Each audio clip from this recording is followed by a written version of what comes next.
इस संसार के अंदर अधिकतर मनुष्य अपने दुखों से दूर होने के लिए, अपने दुखों को दूर करने के लिए तरह तरह के उपाय करता है। किसी की पीठ में दर्द है तो वो भागता है, जगह जगह भागता है कि कोई उसकी पीठ का दर्द ठीक कर दे। किसी के सिर में दर्द होता है तो वो भागता है जगह जगह कि कोई उसके सिर का दर्द ठीक कर दे। कोई दरिद्र है, उसकी चाह है कि वो अमीर बने, वो भी जगह जगह भागता है कि कैसे मैं अमीर बनूं। पर मैं ये लोगों से कहता हूं कि तुम मनुष्य हो और भगवान के बनाए हुए आशीर्वाद हो। भगवान के बनाए हुए आशीर्वाद हो। तुमको किसी अरे गहरे नत्थु खैरे ने नहीं बनाया है, हैं? चीन देश ने नहीं बनाया है, हिंदुस्तान देश ने नहीं बनाया है, अमेरिका देश ने नहीं बनाया है, तुमको भगवान ने बनाया है। अपनी प्रकृति को लेकर के किसी ने मेरे से पूछा कि आप विश्वास करते हैं कि इवोल्यूशन में, या आप विश्वास करते हैं कि भगवान ने सब कुछ बनाया? मैंने कहा भगवान ने बनाई प्रकृति, प्रकृति ने बनाया सब कुछ। इसमें एक की बात नहीं है कि एक है या दूसरा, भगवान की बनाई हुई प्रकृति है और प्रकृति का बनाया हुआ ये सब कुछ। तो आपको बनाया है उस बनाने वाले ने, चाहे प्रकृति के माध्यम से क्यों ना बनाया हो, पर बनाया है उसी ने। और जैसा आपको बनाया उसकी भी कोई वजह है, कोई वजह है। अगर आप गऊ को देखो तो हर एक चीज कहां कहां रखी है उसकी भी एक वजह है। यही नहीं है कि जहां मर्जी आई वही चीज रख दी। भगवान ने आंख यहां रखी है, यहां मनुष्य में यहां रखी है ऊपर। कोई कह सकता है कि अगर नीचे रखते तो ठोकर लगने से बच जाते, क्योंकि आंख, अगर पैर के ऊपर ही आंख लगी हुई है तो ये जहां जहां चल रहे हैं वो साफ साफ दिखाई देता। तो ये सच नहीं है। उसने जहां आंख रखी है इसका एक कारण है। आपको जैसा बनाया है उसका एक कारण है। दो कान दिए, एक नहीं, एक से काम चल सकता था नहीं, दो दिए हैं ताकि आपको पता लगे कि अगर कहीं से आवाज आ रही है तो वो कहां से आ रही है। अगर एक ही कान होता तो ये नहीं पता लग पाता कि कहां से आवाज आ रही है। दो आंखें दी हैं, दो आंखें दी है। और क्यों दो आंखें दी हैं? ताकि आप अच्छी तरीके से देख सकें कि पेड़ नजदीक है या दूर है। दो आंखें हैं, इससे मनुष्य पता कर सकता है। नाक दी है ताकि आप सूंघ सकें, जरूरी है। मैं कहता हूं लोगों से, तुमको भगवान ने बनाया है। मुस्कुराओ, तुमको भगवान ने बनाया है। ये काया जो तुमको दी है, ये काया जो तुमको दी है, ये भगवान ने दी। जैसी भी दी है उसने दी।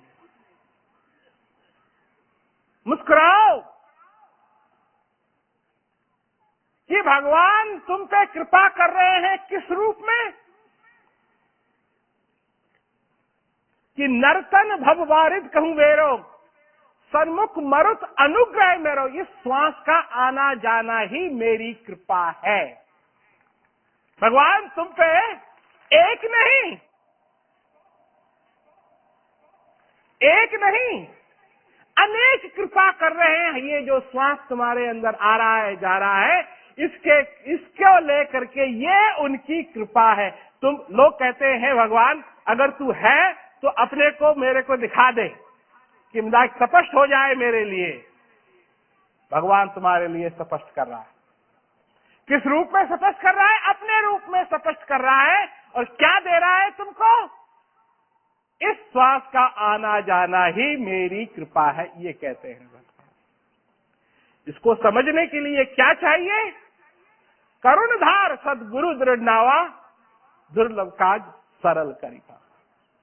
गुरु महाराज की जरूरत है, ऐसे व्यक्ति की जरूरत है जो अंधेरे में से निकाल करके उजाले में हमको ले आए। ये है सच्ची बात, ये है सच्ची बात। इसलिए नहीं कि हमारी पीठ ठीक हो जाए, इसलिए नहीं कि हमारी लॉटरी लग जाए, क्योंकि अगर हम सच में देखें तो लॉटरी तो लग गई। अरे जिस दिन, तुमको मालूम नहीं है, तुमको मालूम नहीं है, जब तुम पैदा हुए थे एक चीज होती है, लोग भूल जाते हैं इसको। जब बच्चा पैदा होता है तो एक थोड़ा सा समय होता है, और जब बच्चा निकल के आता है नीला होता है, श्वास नहीं लिया है बच्चा। और माँ बाप जो भी आसपास है उनका ध्यान सिर्फ एक जगह होता है, ये श्वास लेगा या नहीं लेगा। क्या आपको मालूम है? ये सब आपके साथ हुआ है। आप भी एक दिन बच्चे थे, आपका भी जन्म माँ की कोख से हुआ, और जब आप बाहर निकले थे तो आप श्वास नहीं ले रहे थे। तो सबका ध्यान इस तरफ नहीं था कि आप बड़े मिनिस्टर बनेंगे, सबका ध्यान इस तरफ नहीं था कि आप कितना दहेज में लाएंगे, ये नहीं था कि आप वकील बनेंगे, ये नहीं था कि आप डॉक्टर बनेंगे, ये नहीं था कि आप किसान बनेंगे, ये नहीं था कि आपकी शादी कब होगी, आपके कितने बच्चे होंगे। नहीं, उस समय ध्यान सिर्फ एक चीज में था, ये श्वास ले रहा है या नहीं। क्योंकि अगर श्वास नहीं ले रहा है तो नहीं लिया तो कुछ नहीं, और अगर ले लिया फिर सब कुछ है, सब कुछ है, फिर खुशी होने लगती है सबको। और जैसे ही आपने पहला श्वास लिया, आपका रंग बदलने लगा, नीले से गुलाबी रंग हो गया, जैसे ही पहला श्वास लिया। यह है भगवान की कृपा। और एक समय आएगा, यही श्वास के बारे में लोग कहेंगे अब ये श्वास ले रहा है या नहीं। एक उस समय की बात है, एक अंत समय की बात है। बात दोनों ही इस श्वास के ऊपर निर्भर कर रहे हैं। ये आपके अंदर है, आपका साईं आपके अंदर है। क्या जरूरत है? किस चीज की जरूरत है? ज्ञान की जरूरत है, प्यास की जरूरत है कि हम अपने जीवन में जो हमारे अंदर पहले से ही प्यास लगी हुई है, उस प्यास को समझें, उसको महसूस करें कि क्या हमारे अंदर क्या चीज है जो बार बार हमको अपना जीवन सफल करने के लिए प्रेरित करती है। क्या चीज है जो बार बार हमको प्रेरित करती है कि उस परमानंद को पहचानो। विशेष बात यह है कि आपको जो बनाने वाले ने बनाया है, आपके अंदर एक चाह डाली है, और वो चाह है परमानंद की। ये छोटी मोटी बात नहीं है। देखिए, मैंने सारे संसार में भ्रमण किया है। मैं जब जाता हूं जगह जगह, लोग तो जाते हैं जगह देखने, मैं जगह देखने नहीं जाता हूं, मैं लोगों को देखने जाता हूं, मैं लोगों से बात करने जाता हूं।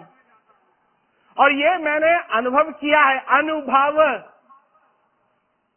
अनुभव किया है, निजी अनुभव है मेरा। ये किसी ने मेरे को बात बताई नहीं, ये मेरा अपना निजी अनुभव है कि मैं कहीं भी गया, मैंने देखा कि हर एक मनुष्य को आनंद की जरूरत है। वो आनंद चाहता है, वो चाहता है कि उस परमानंद से वो मिल सके। कोई मनुष्य के अंदर ऐसी प्यास है कि सारी प्यासें भी अगर भर जाएं तो एक प्यास हमेशा उसको लगी रहती है कि वो अपने जीवन को सफल करे। हर एक बीज के अंदर, हर एक बीज जो इस संसार के अंदर बीज हैं, अनगिनत बीज हैं। क्या आपको मालूम है कि रेगिस्तान में भी बीज होते हैं? और रेत के अंदर पड़े रहते हैं और सालों पड़े रहते हैं और वो इंतजार करते हैं किस चीज की? बारिश की इंतजार करते हैं। कई बार बारिश नहीं आती है, परंतु बीज कभी अपना मकसद भूल नहीं जाता, उसको अपना मकसद याद है। और अगर एक साल बारिश नहीं आई, कोई बात नहीं, वो उतना ही तैयार है जैसे पिछले साल था। और अगर 2 साल नहीं आई, वो अपनी तैयारी को नहीं बदलता है। अगर मनुष्य होता तो कहता कि अरे 2 साल बारिश नहीं आई, तीसरी साल क्या आएगी, मैं कुछ नहीं करूंगा ना। बीज तैयार रहता है। जब बारिश पड़े, जैसे ही बारिश पड़े, वो बीज तैयार है और वो उगता है। रातों रात रेगिस्तान में देखो, रातों रात उगता है और जो उसको करना है वो करता है। मनुष्य रह जाता है, परंतु आपके अंदर भी एक बीज है। अपने जीवन को सफल करने का बीज आपके अंदर है और वो चाहता है कि वो सफलता उसको मिले। और जब भी ज्ञान की बारिश होगी, ज्ञान की, अज्ञान की नहीं, ज्ञान की, ज्ञान बिना नर सो वही ऐसे, लवण बिना भवभंजन। जिस दिन वो ज्ञान की बारिश आपके जीवन में होगी, वो बीज जो आपके अंदर है वो उपजेगा। तब आप समझ पाएंगे कि मैं क्या कह रहा हूं, क्या कह रहा हूं, क्या कह रहा हूं कि बूंद समाई समुद्र में, ये जाने सब कोय, समुद्र समाया बूंद में, बूझे बिड़ला कोय। यह है समझने की बात। यह है समझने की बात कि उस बूंद के अंदर सारा समुद्र समाया हुआ। बताने वाले बहुत कुछ बताते हैं। कोई पिछली जन्म की बात करता है, कोई अगले जन्म की बात करता है। क्या कि राम बुलावा देख के दिया कबीरा रोए। क्यों? कि जो सुख साध संग में वो बैकुंठ न होए। क्या मतलब हुआ इसका? कितने लोग हैं इस संसार में जो ये चाहते हैं अच्छा कर्म करेंगे, मरेंगे तो स्वर्ग में जाएंगे। और कबीरदास जी कहते हैं कि जब आया बुलावा वो रो दिए। इसलिए रो दिए, क्यों रो दिए? कि जो सुख यहां है, यहां है, वो बैकुंठ में नहीं है।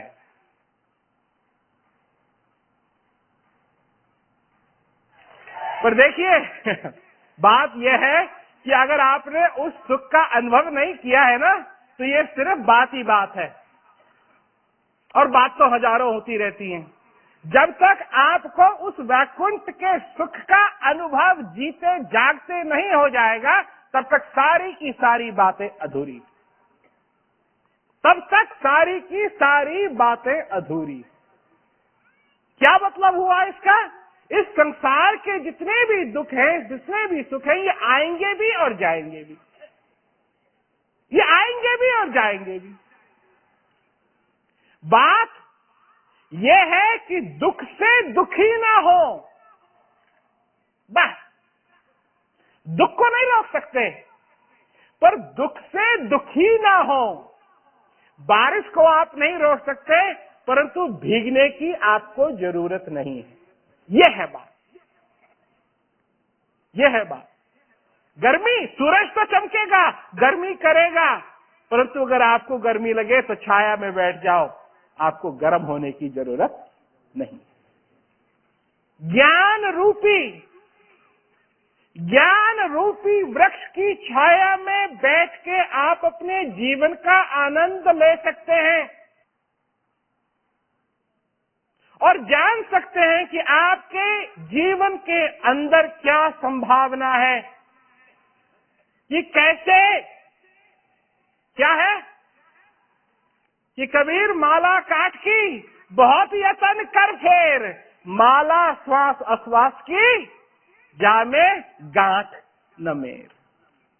उस माला को फेरो जो तुम्हारे अंदर चल रही है। जिस दिन तुम उस माला को फेरना सीख जाओगे, श्वास की माला को फेरना सीख जाओगे, उसके बाद सचमुच में तुम मुक्त हो जाओगे।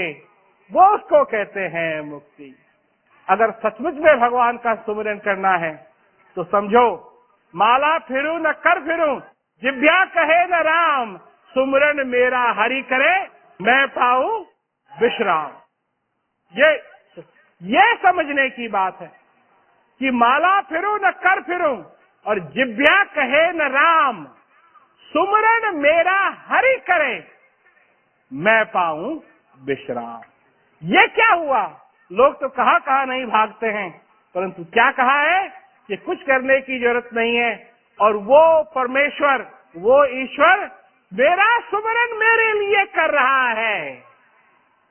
ये श्वास चलाने की तुमको जरूरत नहीं है, इसके लिए कुछ याद करने की जरूरत नहीं है। इसके लिए चाहे अनपढ़ हो, चाहे पढ़ा लिखा हो, चाहे अमीर हो, चाहे गरीब हो, कैसा भी मनुष्य हो, ये कर सकता है, क्योंकि सुमिरन मेरा हरि करे और मैं पाऊं विश्राम। समझने की बात है। ये सब कुछ संभव है अगर हम थोड़ा सा इस बारे में विचार करें। जैसे तिल में तेल है, जो चकमक में आग, तेरा साईं तुझ में जाग सके तो जाग। ये कहने के लिए आया हूं कि और सब कुछ धंधा अमीर से गरीब बनना और गरीब से अमीर बनना, ये तो संसार में लगा रहता है। ये तो संसार में लगा रहता है। जिस दिन, क्योंकि आज हम देखते हैं लोगों में कितना अंतर है। लोग कहते हैं तो ये अमीर है, ये गरीब है, ये पढ़ा लिखा है, ये अनपढ़ है, ये है, ये वो है, ये है, सब कुछ है। और जिस दिन इस सांस का आना जाना खत्म होगा, सब बराबर हो जाते हैं। न कोई पढ़ाई है, न कोई लिखाई है, न कुछ है, न कुछ है, न कुछ है, न कुछ है, न कुछ है। अगर इस संसार के अंदर आए, खाली हाथ आए और खाली हाथ चले गए, तो ये सबसे बड़ी अनहोनी। ये नहीं होना चाहिए, ये नहीं होना चाहिए। होना ये चाहिए कि हम इस संसार के अंदर खाली हाथ आए पर खाली हाथ जाएं नहीं। क्या लेकर के जाएं? आनंद लेकर के जाएं, उस परमानंद को जान करके जाएं। जिसने अपना घर तुम्हारे अंदर बनाया है, जिसने अपना घर तुम्हारे अंदर बनाया है, तो कम से कम उसके चौखट में जाके उसका दरवाजा सब खटखटाओ, खोलो उस दरवाजे को, और जो तुम्हारे मन मंदिर में बैठा हुआ भगवान है, उसका कम से कम दर्शन तो करो। बिन भूमि के महल खड़ा है, ताय में जोत उजारी रे, अंधा देख देख सुख पावे, बात बतावे चारी रे।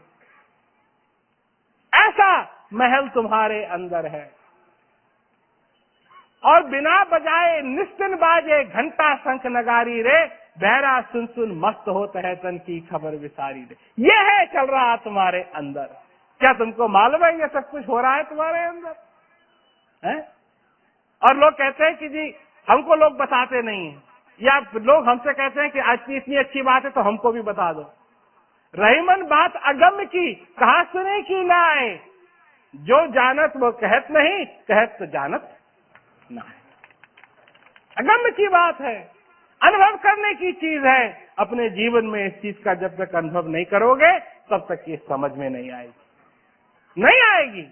इसको तुम बुद्धि से नहीं पकड़ सकते हो, इसको तुम मन से नहीं पकड़ सकते हो, इसका तुम सिर्फ अनुभव कर सकते हो। अगर किसी को ये समझाना चाहो कि चीनी का स्वाद क्या होता है, ये सिर्फ अनुभव से पता लगता है।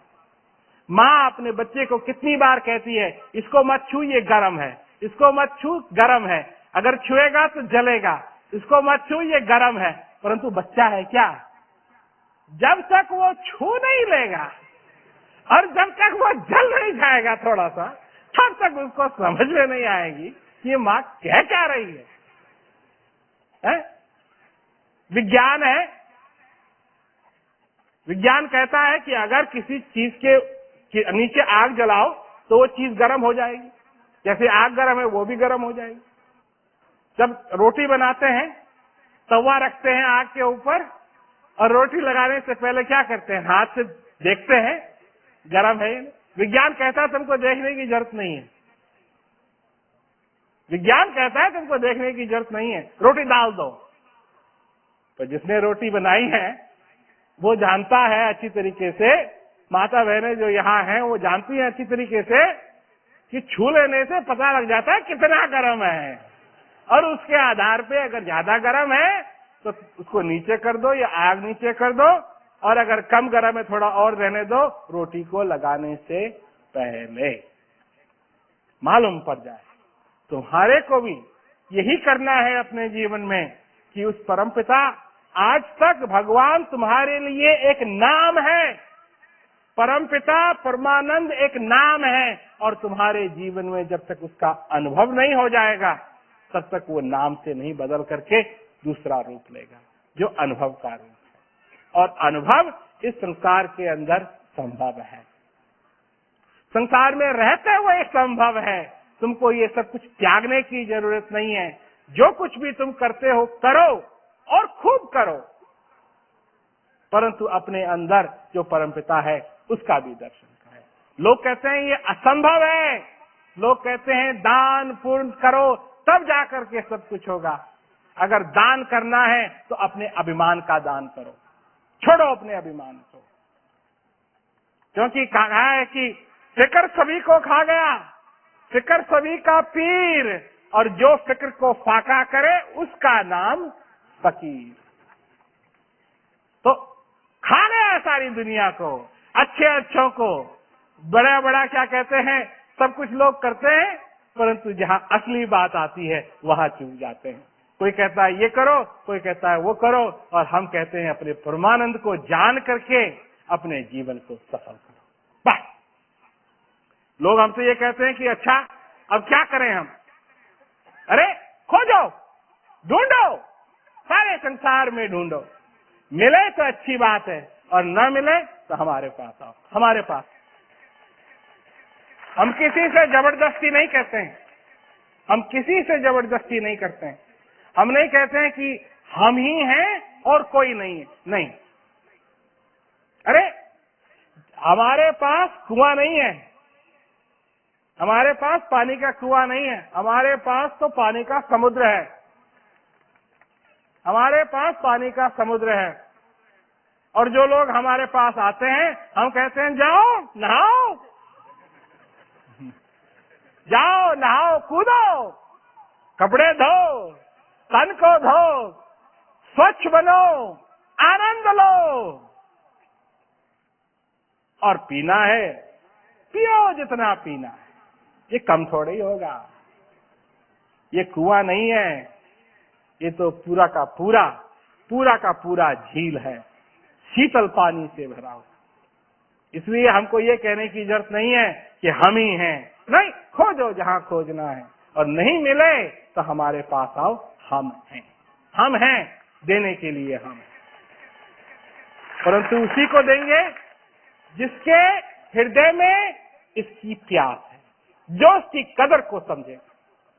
इतना तो हम पे हक बनता है कि हम उसी को दें जो इसकी कदर करेगा, और कदर नहीं करना जानता है उसको देंगे तो छोटा से छोटा भी उपहार है वो देने की इच्छा नहीं होती। परंतु चाहे एक फूल हो जो तुमने नहीं बनाया, किसी के क्या कहते हैं बगीचे से तोड़ा और किसी को दिया, और उसने उस फूल को लेकर के पृथ्वी में फेंक के रौंद दिया अपने पैर से, वो आनंद नहीं है उसमें देने में।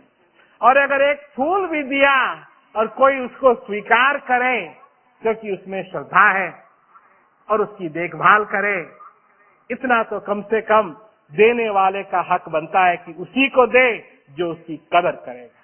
और यही हम मांगते हैं, उसी को हम देंगे जो उसकी कदर करना जानता है, उसी को देंगे जो इस जीवन की कदर करना जानता है, इस जीवन की कदर करना जानता है, जो अपने जीवन के अंदर भगवान की उस श्वास रूपी कृपा को अपनाना चाहता है, उसी को हम देना चाहते हैं और उसी को हम देते हैं। जो छल से आता है, लोग आते हैं, हमको मालूम है लोग आते हैं, छल से आते हैं। इसीलिए भगवान कृष्ण ने कहा छल कपट को त्याग के बालक का हृदय ले, उनको मालूम था ना, छल कपट को त्याग के बालक का हृदय लेकर के जो आएगा महापुरुष के पास, उसको फिर ये ज्ञान दिया जाएगा। वही बात आज भी लागू है। छल कपट, इतना छल करते हैं हम एक दूसरे से कि पूछो मत, इतना छल कर। अब मित्र मिल जाए कहीं बाजार में, कैसे हैं जी आप, सब ठीक है। अब घर में आग लग गई, बीवी भाग गई, कुत्ता भी भाग गया, बच्चे भी भाग गए, क्या हाल है जी आपके, ठीक है आप, हाँ जी सब ठीक है।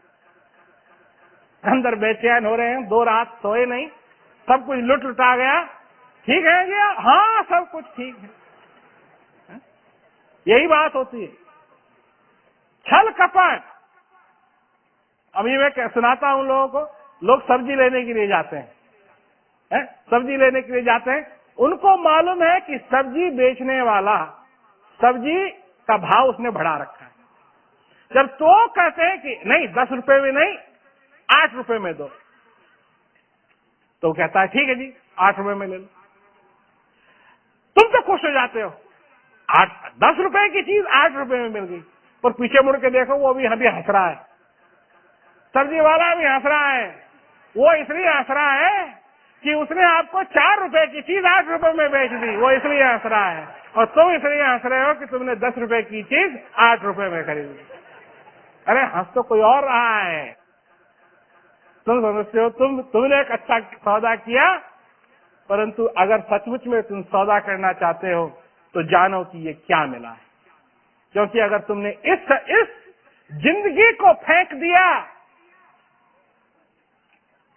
इस जिंदगी को फेंक दिया, तो तुमसे घटिया सौदागर कोई हो ही नहीं सकता। घटिया, जिसने हाथ लगे हीरे को फेंक दिया, उससे घटिया कौन हो सकता है संसार में। ये तो हीरों से भी बड़ा है।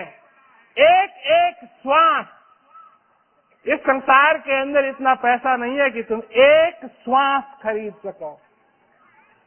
अरे ये श्वास तुम किसी को दे नहीं सकते हो और किसी की ले नहीं सकते हो।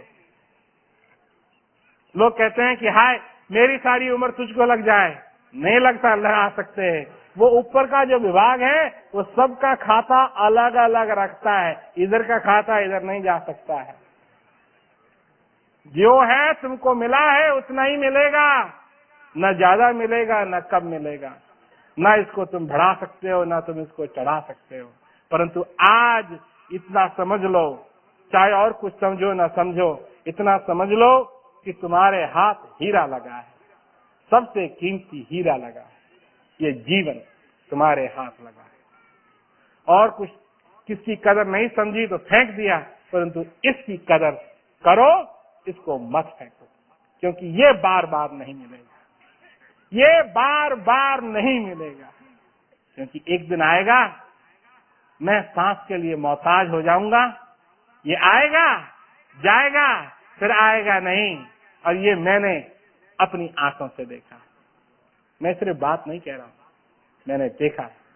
यही होता है, बड़ा बड़ा भी आदमी हो, करोड़पति भी आदमी हो, अनपढ़ भी आदमी हो, सुख दुख की बात, ये सब कुछ चक्कर सारा सब खत्म हो जाएगा। रह जाओगे तुम एक एक श्वास के लिए, और अगर इस श्वास को समझ नहीं पाए तो सचमुच में जो हीरा तुम्हारे हाथ लगा है ये भी निकल जाएगा। याद रखना, मैं वो हूं जिसे मालूम है तुम्हारा असली घर कहाँ है। अगर तुम अपने घर जाना चाहते हो तो हमसे पता पूछ लो। हमारा पता बताना, इसी को लोग ज्ञान कहते हैं। उस ज्ञान रूपी पता जब तुमको लग जाएगा तो वो तुमको अपने घर पहुंचा देगा। हमारे पास वो पता है। और सारी बातें हैं, फिजूल में भी बातें होती हैं, परंतु ये तुम्हारा जो श्वास है, ये तुम्हारा जो जीवन है, ये फिजूल नहीं है, ये असलियत है। तुम्हारा आना यहाँ असलियत है, और जो कुछ भी हो रहा है ये तो बदलता रहेगा, इसकी तो प्रकृति है बदलने की। परंतु एक चीज आती रहती है, जाती रहती है, निरंतर आती जाती रहती है, और वो है श्वास। और जिस दिन वो आना जाना छोड़ देती है, उस दिन सब कुछ खत्म हो जाता है। उससे पहले कि खत्म हो, उससे पहले कि ये मौका चूक जाए, इसका पूरा पूरा फायदा ले लो। तुमको सन्यासी बनने की जरूरत नहीं है, तुमको परिवार छोड़ने की जरूरत नहीं है, तुमको नौकरी छोड़ने की जरूरत नहीं है। जैसे भगवान ने कहा कि तू लड़ाई भी कर और मेरा सुमरन भी कर, यही है कुरुक्षेत्र, ये संसार ही है कुरुक्षेत्र। और तुम ही हो अर्जुन, और तुम्हारे अंदर जो कृष्ण बैठा है वो तुमसे कह रहा है कि लड़ाई भी कर जो तुम कर रहे हो, और वो ये भी कह रहा है कि मेरा सुमरन भी कर जो तुम नहीं कर रहे हो। और लड़ाई में तुम पिस जाओगे, क्योंकि अगर तुम नहीं पिसना चाहते हो, जीतना चाहते हो, तो दोनों ही करो, लड़ाई भी कर और मेरा सुमरन भी कर, मुझे मत भूल। ये कहते हैं भगवान, मेरा सुमरन कर।